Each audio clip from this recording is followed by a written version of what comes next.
Moving from Smart Growth to Sustainable and Complete Communities, presented by Marcia Scott of the University of Delaware Institute for Public Administration. This presentation will explore the evolution of the concept of smart growth. It will provide an overview of the eras of smart growth, 10 generally accepted principles of smart growth, and how a convergence of social, economic, political, environmental, demographic, and technological changes and trends seem to be shaping a new era of smart growth. Dr. Timothy Chapin's introduction in a special winter 2012 edition of the Journal of American Planning Association was entitled From Growth Controls to Comprehensive Planning to Smart Growth, Planning's Emerging Fourth Wave. He described historic phases of managing growth in the United States from the 1950s and the evolution of growth management policy. He asserts that while smart growth is still relevant, the concept is evolving to respond to new issues and new frameworks for growth management strategies. For 6,000 years of recorded history, people lived in cities and towns. They were efficient, economic, sociable, and beautiful, what we now realize is sustainable. Communities were built on a human scale. People could walk everywhere. In the past, towns were designed to be compact and walkable, have a mixture of functions, have street connectivity, foster sociability of residents, be destination-oriented with downtowns serving as the heart of the community, and provide a clear distinction between city and country. Several factors contributed to sprawling development patterns in the United States after World War II. First, federal policies made home ownership more accessible to the average American and veterans returning home from war. Second, passage of more stringent environmental regulations made development in outlying areas or greenfields more expedient, cost-effective, and practical than urban renewal or redevelopment. Third, financing of the interstate highway system promoted sprawling, car-oriented land use patterns. In addition, local government zoning practices promoted the separation of land uses, as well as a lack of mixed uses. This contributed to decentralized and auto-dependent development patterns. Many communities lack connectivity, transit access, and non-motorized transportation choices. Compartmentalized built environments have limited opportunities for physical activity, recreation, active transportation, social interaction, and activity-oriented destinations and places to gather. Smart growth emerged as a cohesive land use planning framework and growing movement in the 1990s, but its roots could be traced to concerns over suburban sprawl and environmental conservation that began in the 1960s.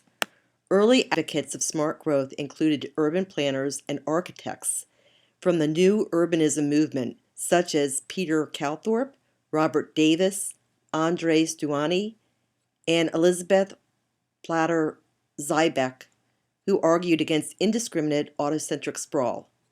They urged the use of planning techniques to design, control, and shape communities into compact, high-density, mixed-use, and walkable spaces that respect natural features, environments, and the context of land use. Chester County, Pennsylvania used to be a place of scenic beauty. In the 1970s and 80s, the Great Valley Corporate Center was constructed north of Route 202 in suburban Chester County. Located 15 miles west of the city of Philadelphia, the center occupies more land, 650 acres, than Pittsburgh's Golden Triangle, but far less efficiently. It's remote from residential neighborhoods, so no one can walk to work. Each building is sited alone, and it's not ideal to be serviced by mass transit. There are no on-site amenities for workers. They can't walk to lunch, shopping, or run errands without hopping in a car. Some buildings used to have cafeterias that proved to be unprofitable. There are no sidewalks. Many tenants of Great Valley were drawn from downtown Philadelphia, which sucked the lifeblood out of this commercial district in the 1970s and 80s. Parking lots take up more space than the office buildings themselves. Chester County Planning Commission developed its award-winning land use plan in 1996, Landscapes, to discourage this type of unsustainable development and preserve its rural, scenic landscapes and improve the vitality of its urban centers. Sprawl is blamed for a whole host of negative consequences to humans and the environment. These include environmental degradation, increased traffic congestion and fatalities, increased car dependency, higher infrastructure costs, pollution, decrease in social capital, loss of open space and natural habitats, and harmful effects on human health, including higher rates of obesity, asthma, high blood pressure, hypertension, and chronic diseases. The next series of slides will discuss the eras of smart growth and a new phase that seems to focus on sustainability and complete communities. The first era of smart growth, called the era of growth controls, occurred between approximately 1950 and 1975. It was defined by concerns with sprawling land use patterns, loss of open space, and environmental degradation. President Johnson appointed the Douglas Commission in 1968 and advanced the notion of urban growth boundaries, or UGBs, as a measure to curb sprawl. In response, state-appointed task forces considered legislation to regulate land use through top-down planning. Measures to control growth, including mandated urban growth boundaries, establish firm development stop lines or boundaries, separate the distinction between city and country. Lexington, Kentucky was the first jurisdiction to establish UGBs in 1958. By 1999, more than 100 cities and counties and 3 states, Oregon, Tennessee, and Washington, had approved mandates for UGBs. In addition to Oregon, 2 states, Hawaii and Vermont, were the first to adopt comprehensive statewide land use reforms and growth management laws. Studies in the 1990s began to provide strong empirical evidence that dispersed or sprawling land development patterns are costly, unsustainable, and unhealthy. The heightened interest in aligning local land use decisions with federal and state government plans and policies further ignited the smart growth movement. The era of growth management occurred between approximately 1975 and the year 2000. Defining issues were concerns with the natural resource and environmental protection, growth and land use management, need to control the provision and costs of infrastructure, and need to coordinate land use management at the local level with state spending on infrastructure. During this era of growth management, state involvement in local planning gained momentum. State-level initiatives were designed to elevate the importance of the local government comprehensive plan, strengthen the coordination of land use planning between the state and local governments, and align the spending of state infrastructure dollars with comprehensive plans for local growth and development. Comprehensive plans were viewed as the panacea that would provide a blueprint for land use, development, and smart growth. Beginning in 1994, the American Planning Association, or APA, began to work on the development of new model plan zoning enabling legislation to replace the 2 model acts established in the 1920s. APA's work resulted in the publication of the Growing Smart Legislative Guidebook. It provided guidance for states to legislate planning statute reform, establish state planning agencies, and require local governments to adopt comprehensive plans. Federal policies also provided a strong foundation for smart growth in the 1990s. The Environmental Protection Agency, or EPA, formed the Office of Smart Growth and offered grants to organizations providing smart growth technical assistance. Passage of the Intermodal Surface Transportation Efficiency Act, or ICE-T, in 1991, and the follow-up Transportation Equity Act for the 21st Century, or T21, enacted in 1998, tied funding for transportation projects to environmental sustainability, efficient land use, and non-motorized travel modes. President Clinton's livability agenda pledged community funding for investments in service transportation alternatives, efforts to reduce air pollution and ease traffic congestion, and undertake comprehensive and regional planning.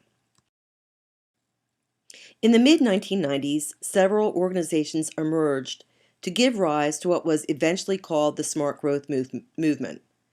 The APA joined 60 public interest groups across the U.S. to form Smart Growth America in 2000.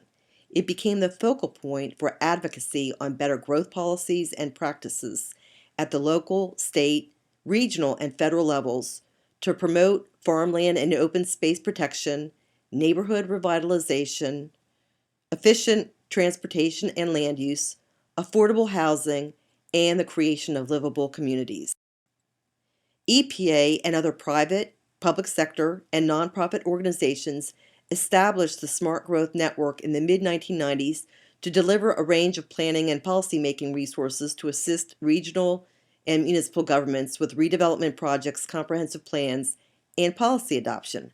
The Smart Growth Network and its partners endorse 10 principles of smart growth that include a mix of land uses, take advantage of compact building design, create a range of housing opportunities and choices, create walkable neighborhoods, foster distinctive, attractive communities with a strong sense of place, preserve open space, farmland, natural beauty, and critical environmental areas, strengthen and direct development towards existing communities, provide a variety of transportation choices, make development decisions predictable, fair, and cost-effective, and finally, encourage community and stakeholder collaboration in development decisions. During this era, beginning around 2000, the swell of outreach and education was effective in generating a demand for smart growth programs and funding. In 2003, Smart Growth America was formed. This coalition of national, state, regional, and local organizations heightened advocacy for smart growth policies and funding support. Incentives were employed to foster collaboration at the local level and promote development, redevelopment within core urban areas, declining suburban centers and strip malls or gray fields, and existing towns and villages. More attention was devoted to streetscaping, placemaking, and the creation of vibrant centers of activity served by multiple modes of transportation and public transportation. In 2002, APA published its policy guide on smart growth to support, quote, the coordination of plans, policies, and services across jurisdictions and levels of government to help support and reinforce smart growth approaches that fit local, regional, and statewide contexts, end of quotes. Many states established priority funding areas to direct state investments to areas with existing infrastructure that would be designed or designated for growth and development.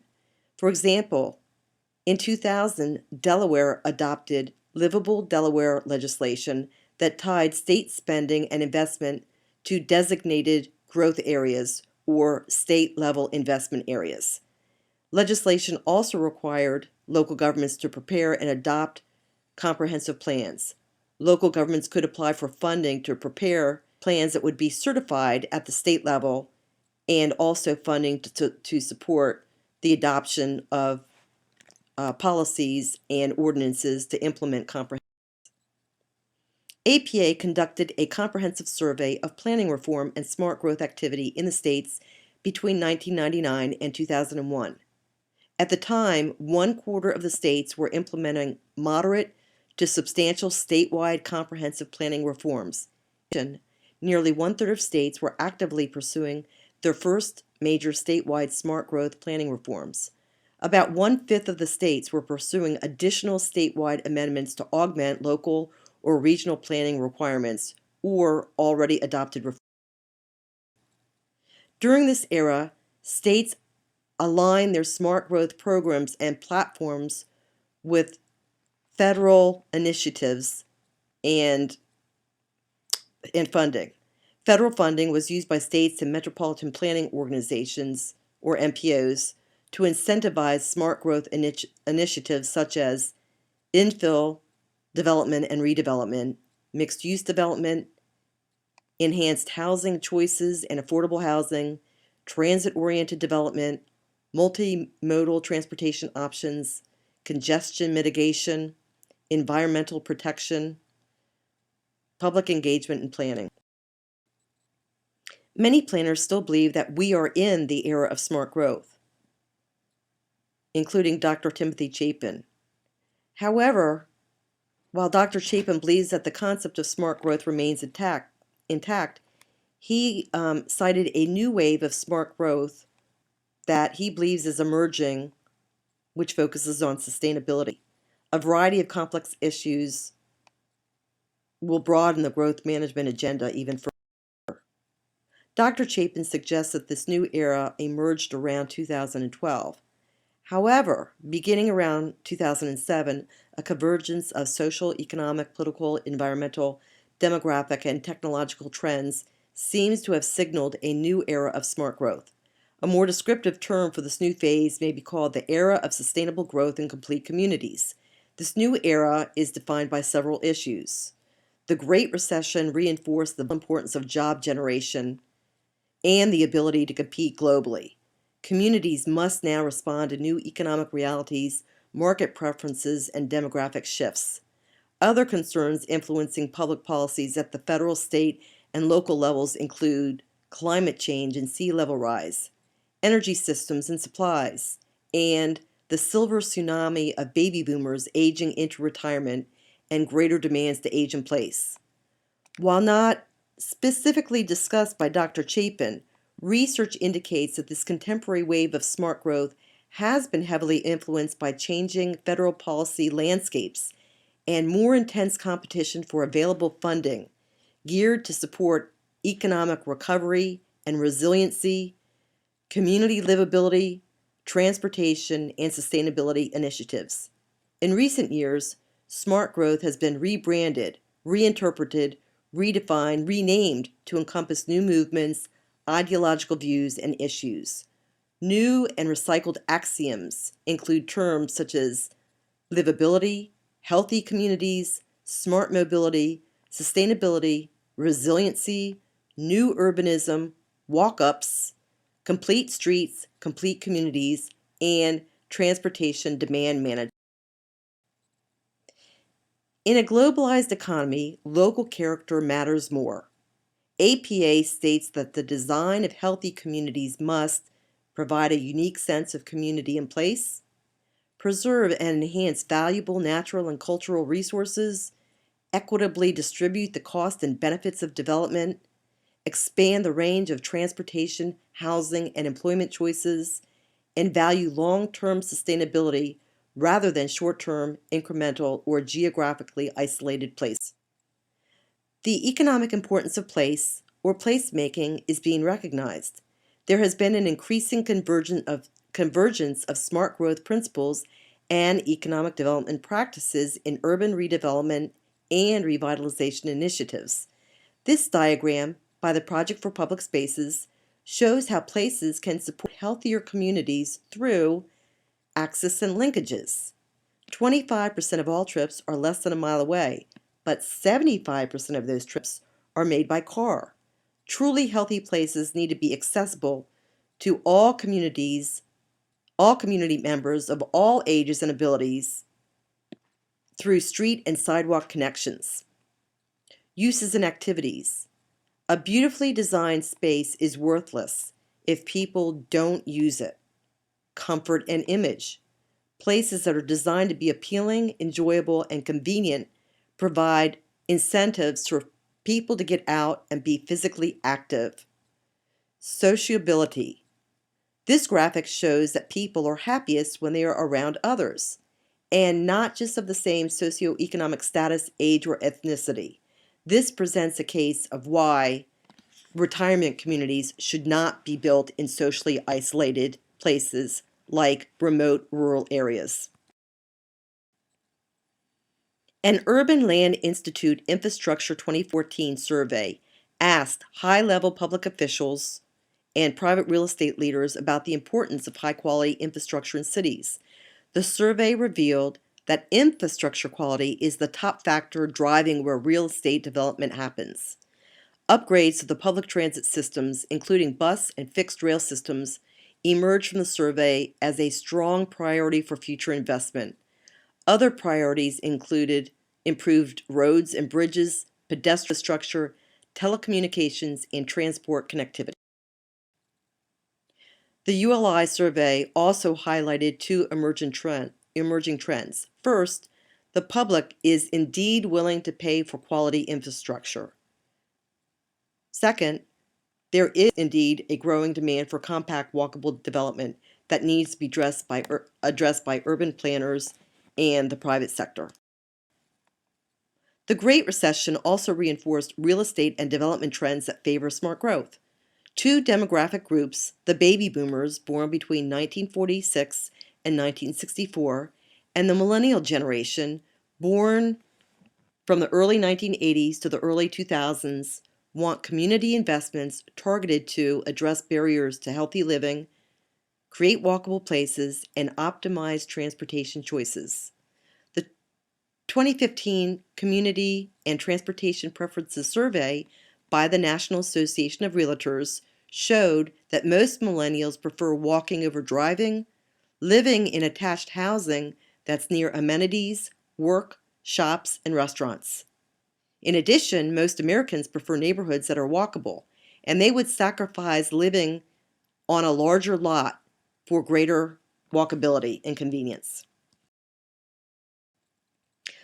A 2012 study by the Brookings Institute points to the aftermath of the recession towards a structural real estate market shift.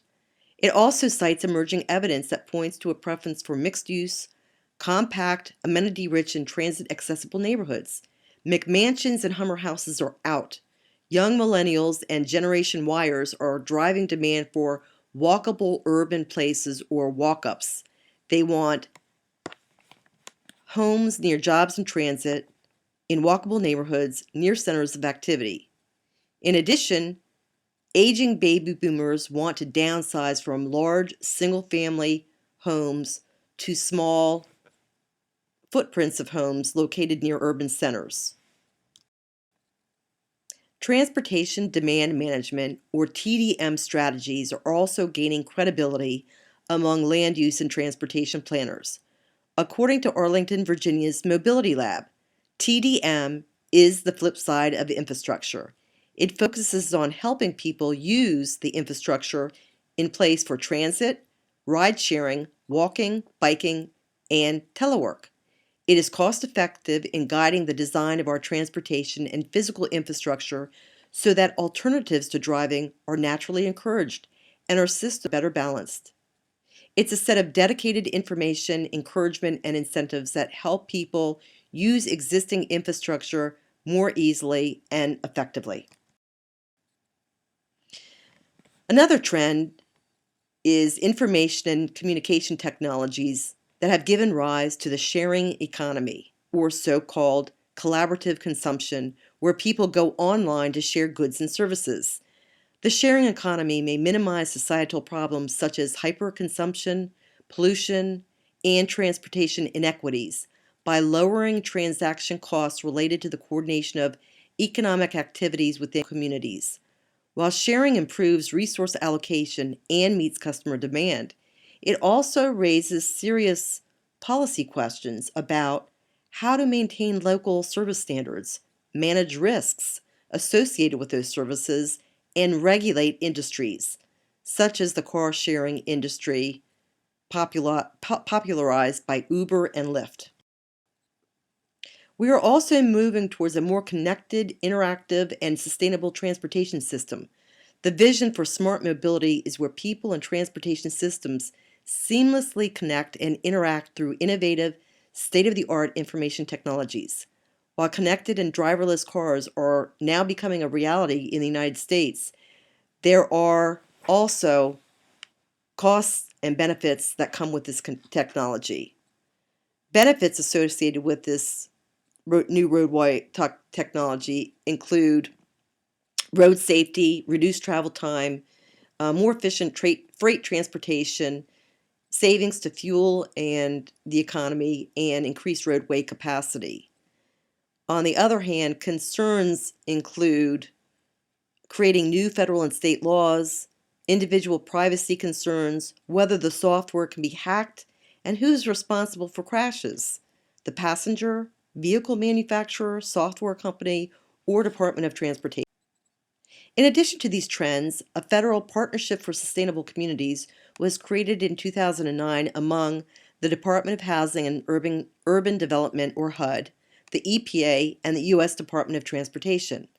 Although funding has been curtailed, the partnership fueled a growing interest in the use of technology, tools, and indicators to help communities plan for sustainable development.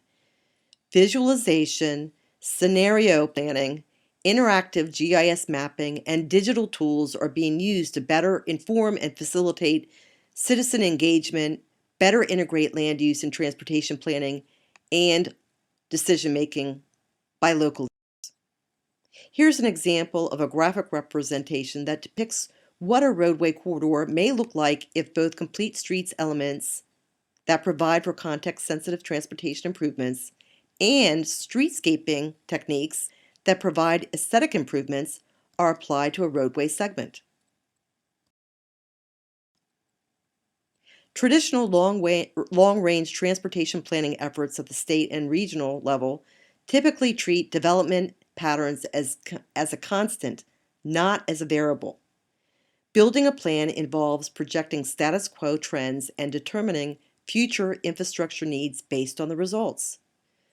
On the other hand, scenario planning differs in that it involves modeling and analyzing multiple scenarios for future growth in a region. Typically, a baseline scenario that reflects current transportation and land use trends, and several alternative scenarios designed to illustrate how different buildings and development patterns might impact those trends. This approach makes the outcomes of various future growth scenarios, such as impacts on infrastructure costs, congestion, vehicle miles traveled, emissions, and transportation choices, transparent to both decision makers and stakeholders. Here's an example of scenario planning that views development from both a status quo perspective and a smart growth perspective. In 2012, the University of Delaware Institute for Public Administration conducted research and formulated a framework to plan for complete communities in Delaware. A literature scan and work with 2 pilot communities affirmed that transportation systems, development patterns, community design, and planning practices have profound effects on the health, quality of life, and sustainability of a community. The Centers for Disease Control and Prevention, or CDC, recognizes that healthy community design needs to be interwoven into community planning, transportation, and land use decisions. The framework to plan for complete communities in Delaware identifies a process that focuses on building local government capacity to develop plans and policies, design healthy built environments that create an architecture of place, provide public engagement opportunities to help stakeholders articulate values, a vision, and meaningful dialogue on planning. The planning framework views local government comprehensive plans as the foundation to plan for complete communities in Delaware. While there's not a one-size-fits-all approach, comprehensive plans can provide a common vision to sustainably plan for growth and development based on local values. Local government zoning codes, subdivision regulations, and other policies are the principal means of implementing the comprehensive plan. Delaware's Complete Communities Planning Framework also considers the need for local governments to implement community design and built environment standards that can impact quality of life, transportation choices, active recreation opportunities, active transportation, and appreciate the local community's sense of place and involve individuals in meaningful transportation and land use planning discussions. The framework also recognizes the need for public engagement It seeks to build a community-driven, community-focused, and collaborative environment that actively involves stakeholders representing diverse community interests. Based on this research and the work with the two pilot communities, IPA identified 5 elements of a complete community.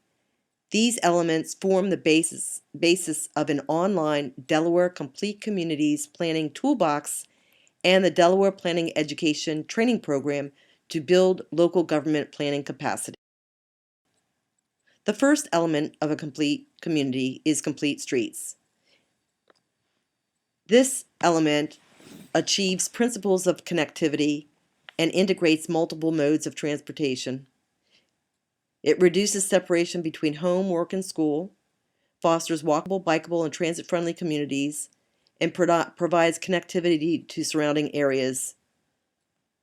It encourages transit-oriented development and supports mobility. The second element of a complete community is efficient land use.